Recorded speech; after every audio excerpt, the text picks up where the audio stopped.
Hello and welcome to this Lectio Divina on Psalm 78. It's part 1 of Psalm 78, given that this is such a long psalm. I'm going to read all of this part 1 of Psalm 78 and then be attentive to a few verses. You'll notice that I'm recording outside.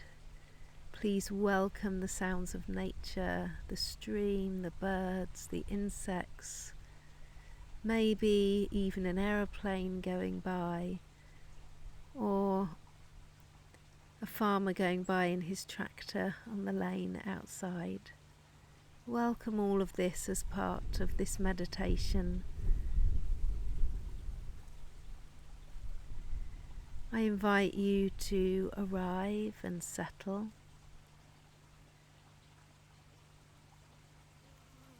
to become comfortable,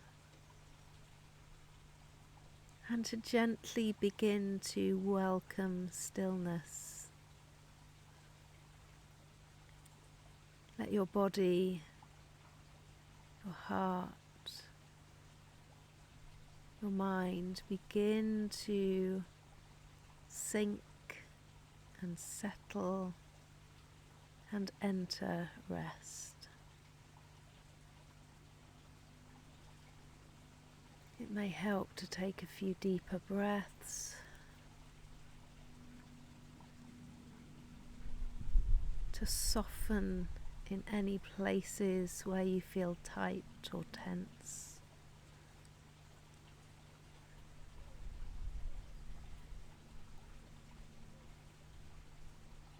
In these moments, right here and now, let your burdens fall away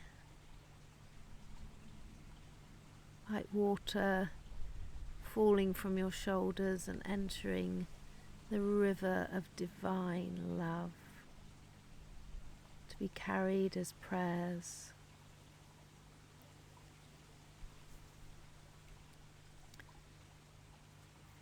Maybe for those burdens that are difficult to let go of, welcome the beloved. Welcome the Great Mother to lift them from your shoulders. Settling into peace and rest and goodness.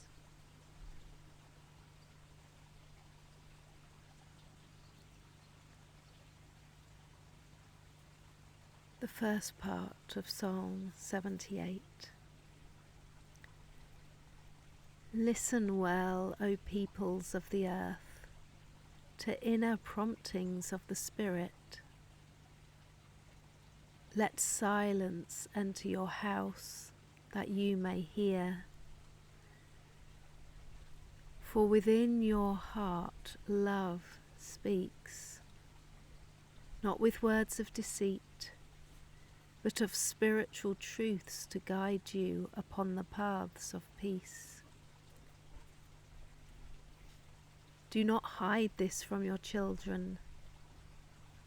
Teach of the inward voice, and help all generations to listen in the silence, that they may know the beloved and be free, to follow the precepts of love. For the Spirit of truth is written upon hearts, that we might share the divine plan. Since the birth of consciousness, armed with free will, many there are who have rebelled against the Creator. They did not keep the great covenant, but refused to live according to love's way. They forgot their purpose and the beautiful plan, and all that had been given as gift. Throughout the ages, the eternal Lover has shown the marvels of creation, wonders to behold. Remember how the sea was divided, so the people passed through, how the waters stood as a wall, how in the daytime they were led with a cloud, and through the night with a fiery light. Recall how the rocks in the wilderness cracked open, that the people might drink their fill as from the deep. Yes, streams came out of the rock and caused waters to flow down like rivers.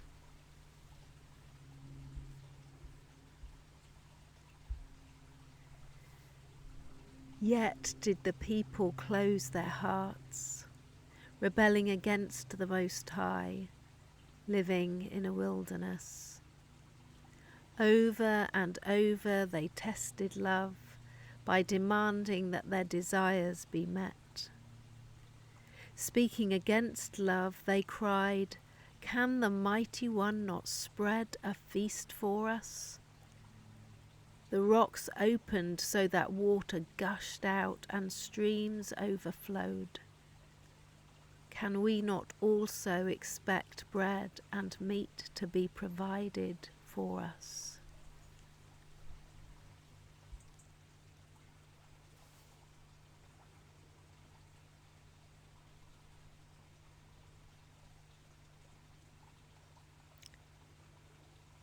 We're going to return to a few verses, and on this first reading, notice any phrases or even a single word that captures your attention. For the Spirit of truth is written upon hearts, that we might share the divine plan, and model to the children love's way, as we have been shown, that each new generation might honour silence, the children yet unborn. Herein lies the hope of the future, to love as co-creators with the great Creator, not like those who live in ignorance, too impatient to wait for love's word, whose spirits are not faithful to their birthright of love.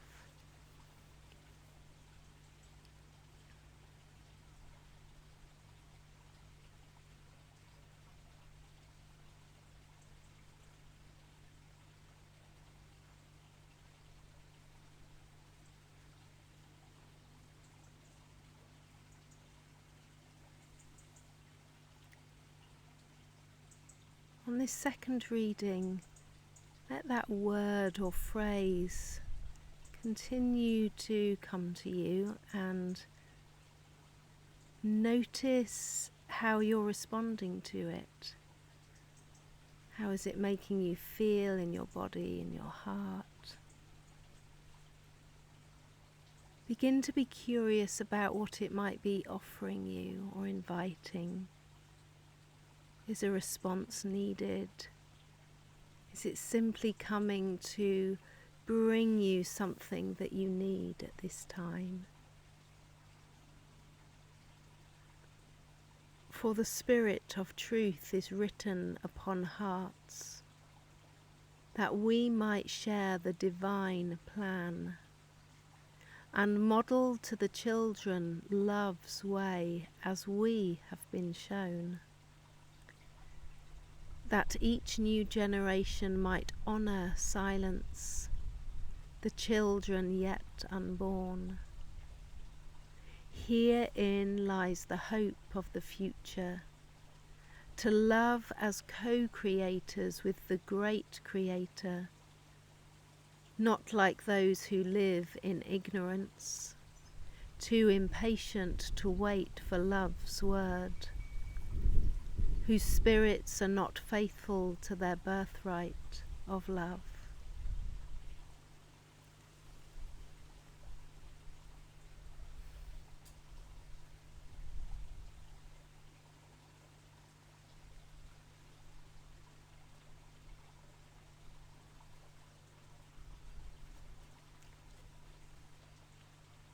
This third and final reading allows space and opportunity for the word or phrase to really settle and take root within you,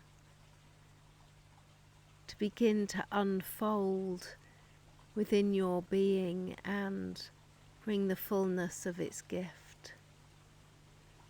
That when you leave this meditation, that word or phrase goes with you, continuing to offer you what you need, the invitation, the gift.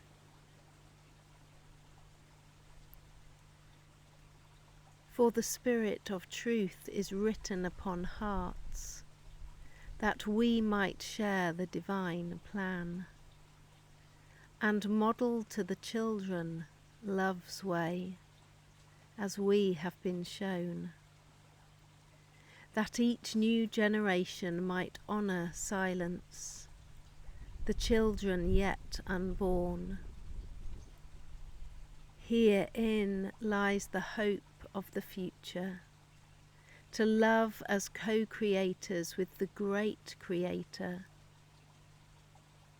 not like those who live in ignorance, too impatient to wait for love's word, whose spirits are not faithful to their birthright of love.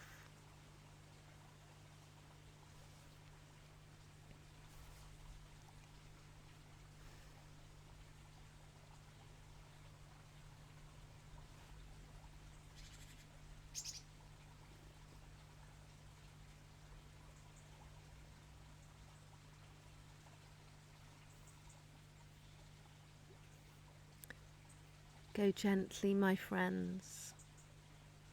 Be blessed. May you know grace accompanying you and love enfolding you. Amen.